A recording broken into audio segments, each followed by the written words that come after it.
nga Uganda yetegekera okukyaza empaka z'ekikopo ky'omupiira ky'ensi za Ssemazinga wa Africa oba AFCON mu mwaka gwa 2027 okulongosa ebisaawe kugenda mu maaso. Empaka zino za kutegekebwa amawanga 3 okuli Uganda, Kenya ne Tanzania. Okwawukanako n'ensi endala ezirina ebisaawe yo Uganda erumye n'ogwengulu okulaba ng'omwaka gwa 2027 we gunaatuukiranga nayo erina ebisaawe 2 ebiri ku mutindo. Ekisaawe kya Mandela National Stadium kyo kinaatera okuggyibwako engalo. Kati essira liteeredda ku kisaawe kirala ekigenda okuzimbibwa mu disitulikiti y'e Hoima. Mu kiseera kino eddimu ly'okuzimba ekisaawe kino litandise era ng'abaweebwa contract eno basoose na kwerula mpenda we kigenda okuzimbibwa. Okusinziira kwa myuka meeya w'ekibuga kya Hoima, bano baludde ebbanga nga balindirira enkulaakulana eno. It's going to have over 2,000 people in the camp. That one automatically calls for jobs.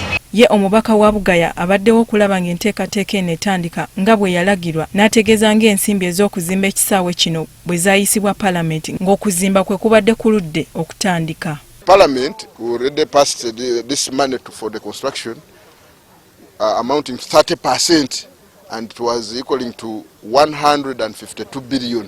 Ono agamba enkulaakulana eno yakukyusiza ddala ekibuga kya Hoima. Development here is going to completely change Hoima City, the face of Hoima City. The business community is going to benefit. People who own hotels, people who own restaurants. Amyuka meeya e Hoima asabye abatuuze okweyambisa omukisa guno okufuna emirimu naddala egitali gya kikugu okusobola okuganyulwa mu nteekateeka eno. Call upon people in Hoima to use this opportunity to prepare well. The population there will need food, will need services. Wabula era basabiddwa okwewala abafeera abasobola okweyambisa omukisa guno okufera abantu.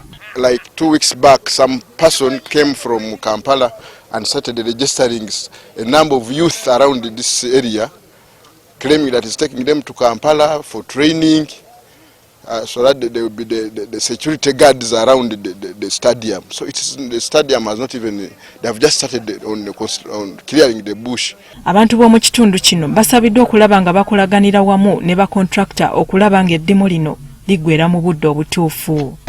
The community around avail them cooperation and work together to see that the partners to see that the work is delivered in 18 months. Ettaka okugenda okuzimbibwa ekisaawe kino lyaweebwayo ab'ennyumba y'omugenzi Dr. James Rujumba ekyali Lucelle mu Hoima East City Division.